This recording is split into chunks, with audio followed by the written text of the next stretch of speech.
Israel terkejut saat coba bobol sistem canggih kapal perangnya.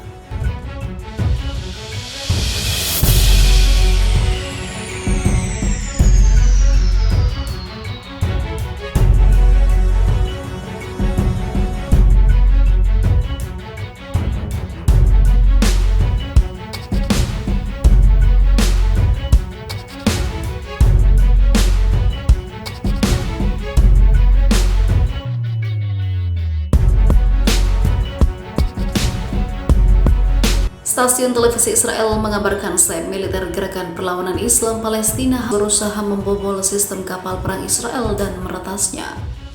Menurut Kanal 12 TV, Israel bermaksud menyerang sistem elektronik Tel Aviv pada perang mendatang. Kanal 12 TV Israel seperti dikutip Pars Today dan Fars News pada Senin kemarin waktu setempat melaporkan Brigade Ezzedin Al-Qassam berusaha menembus sistem kapal perang Israel dan meretasnya. Menurut TV Israel menyadari betul semua yang ada di sekitarnya. Dalam perang mendatang, kelompok ini akan menyerang pasukan Israel dari sisi militer dan juga non-militer. Kanal 12 TV Israel menambahkan seperti perang sebelumnya akan berusaha menyerang sistem militer elektronik Israel. Dalam perang terbaru, berusaha menembus sistem kapal perang Israel di dekat pesisir pantai Gaza. Sejak saat itu harus berupaya meningkatkan kemampuannya dalam hal ini, imbuhnya. Beberapa waktu lalu, Brigade Al-Qassam mempublikasikan video rekaman yang menunjukkan kemampuan tempur sayap militer itu dalam menghadapi Israel. Sementara itu, Iran ingatkan bahaya rezim Zionis ke Partai Islam Pakistan. Duta Besar Republik Islam Iran untuk Pakistan Syed Muhammad Ali Hosseini menuding rezim Zionis menjadi faktor utama ketidakstabilan regional di wilayah tersebut. Dia menyerukan persatuan Muslim menghadapi ancaman bersama seperti Islamofobia. Hosseini mengungkapkan pandangannya pada pertemuan dengan Ketua Senator Jamaat Al-Islami atau JI Pakistan Siraj ul Haq di Islamabad pada Senin 15 Februari 2021. Pertemuan turut dihadiri pejabat senior Jamaat Al-Islami dan juga konsuler kebudayaan Kedutaan Iran di Pakistan Ehsan Kazei. Pertemuan membahas kerjasama bilateral antara Iran dan juga Pakistan, perkembangan di kawasan tersebut serta kondisi terkini Palestina, begitu juga tantangan dunia Islam, Afghanistan serta fenomena Islamofobia. Hosseini memuji posisi Jamaat Al-Islami terutama Senator Siraj ul Haq dalam mengutuk Islamofobia dan juga secara terbuka menentang konspirasi kompromis dengan rezim pendudukan. Dia juga menyebut Iran dan Pakistan akan selalu berjuang menjaga kedaulatan. Bangsa Iran baru-baru ini merayakan ulang tahun ke-42 dari kemenangan gemilang revolusi Islam, sebuah perayaan yang berlanjut dari hari pertama kemenangan revolusi hingga hari ini, dan juga meskipun ada sanksi dan ancaman dari musuh, rakyat Iran terus bergerak dengan kuat, ungkapnya. Dia mengatakan intervensi asing telah menyebabkan kerusakan infrastruktur dan juga kematian ribuan orang di beberapa negara kawasan. Hosseini juga merujuk situasi menyedihkan di Timur Tengah, khususnya di Yaman, Suriah, Libya, dan juga Afghanistan. Campur tangan Amerika Serikat disebutnya berujung pada penghancuran peningkatan perdagangan dan hal-hal juga ekstremisme. Akan tetapi dia bersyukur Iran dan Pakistan telah menunjukkan kepekaan yang baik dengan mengumumkan posisi jelas terhadap Islamofobia dan penolakan konspirasi dan juga kompromi dengan Zionis. Rezim Zionis disebutnya perampas dan juga musuh terbesar Islam, tetapi beberapa negara saling menyalip untuk menormalkan hubungan dengan rezim ini.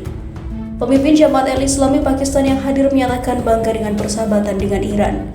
Senator Siraj al-Haq menambahkan bahwa Iran, Pakistan, dan Turki harus memainkan peran yang lebih kuat dalam mempertahankan nilai-nilai Islam, termasuk memerangi Islamofobia dan juga mencegah konspirasi Barat yang menyalahgunakan kebebasan berekspresi. Siraj menekankan bahwa Jamaat Al-Islami tidak akan menyia-nyiakan upaya untuk memperkuat persatuan di antara umat Islam. Dewan Solidaritas Nasional Pakistan atau koalisi 30 kelompok politik dan agama akan memainkan peran yang lebih efektif ataupun juga efektif di masa depan. Dia memuji dukungan kuat Republik Islam Iran untuk posisi regional Pakistan, terutama solidaritas dengan rakyat Kashmir. Siraj menyerukan pula pengembangan dan juga kerjasama bilateral antara Teheran dan juga Islamabad di Afghanistan untuk mengakhiri perang dan juga pertumpahan, dikutip dari laman ABNA 24. Sementara itu, Iran ledek sikap diam Barat atas keputusan Israel yang memperluas fasilitas nuklirnya. Iran melemparkan ledekan atas sikap diam negara-negara Eropa dan juga Amerika Serikat atas keputusan Israel memperluas fasilitas nuklir mereka. Israel sedang memperluas fasilitas nuklir di Mona yang terletak di Gurun Negev. Menteri Luar Negeri Iran Muhammad Javad Zarif melalui akun Twitternya mempertanyakan sikap sejumlah pemimpin Eropa dan juga Amerika Serikat atas laporan tersebut. Israel sedang memperluas di Mona satu-satunya pabrik bom nuklir di kawasan itu. Sangat prihatin sedikit. Mau berkomentar, saya pikir begitu, kicau Zarif seperti dilansir Sputnik pada Minggu 21 Februari 2021. Sebelumnya diwartakan laporan Israel memperluas fasilitas nuklir itu berdasarkan cerita satelit ataupun citra satelit terbaru yang dirilis pada Kamis 18 Februari 2021. Panel Internasional Bahan Fisil atau IPFM kelompok ahli independen pada Kamis merilis kabar-kabar baru yang menunjukkan bahwa area yang sedang dikerjakan adalah beberapa ratus meter ke selatan dan juga barat dari titik pemrosesan di fasilitas nuklir itu. Tampaknya pembangunannya dimulai cukup awal pada tahun 2019 atau akhir 2018, jadi sudah berlangsung sekitar 2 tahun. Tapi hanya itu yang bisa kami katakan saat ini, kata Pavel Borvik, peneliti dalam program SIS juga keamanan global di Universitas Princeton. Di Mona adalah fasilitas penelitian nuklir Israel. Nama fasilitas itu secara resmi bergantian nama mirip dengan mendiang nama Presiden dan Perdana Menteri Israel Shimon Peres pada tahun 2018. Fasilitas nuklir rahasia yang dibangun dengan bantuan Prancis pada tahun 1950-an itu sendiri telah memainkan peran kunci dalam melengkapi persenjataan nuklir Israel. Sementara itu diberitakan sebelumnya, Israel menyatakan tidak akan sejalan dengan Amerika Serikat soal kesepakatan nuklir Iran. Israel mempertahankan kemungkinan bahwa mereka tidak akan terlibat dengan Presiden Amerika Serikat Joe Biden dalam strategi terkait program nuklir Iran. Biden diketahui ingin membawa kembali Amerika Serikat ke kesepakatan nuklir itu. Pemerintahan baru Amerika Serikat mengaku akan kembali ke kesepakatan nuklir jika Iran berkomitmen kembali pada kewajiban mereka sendiri.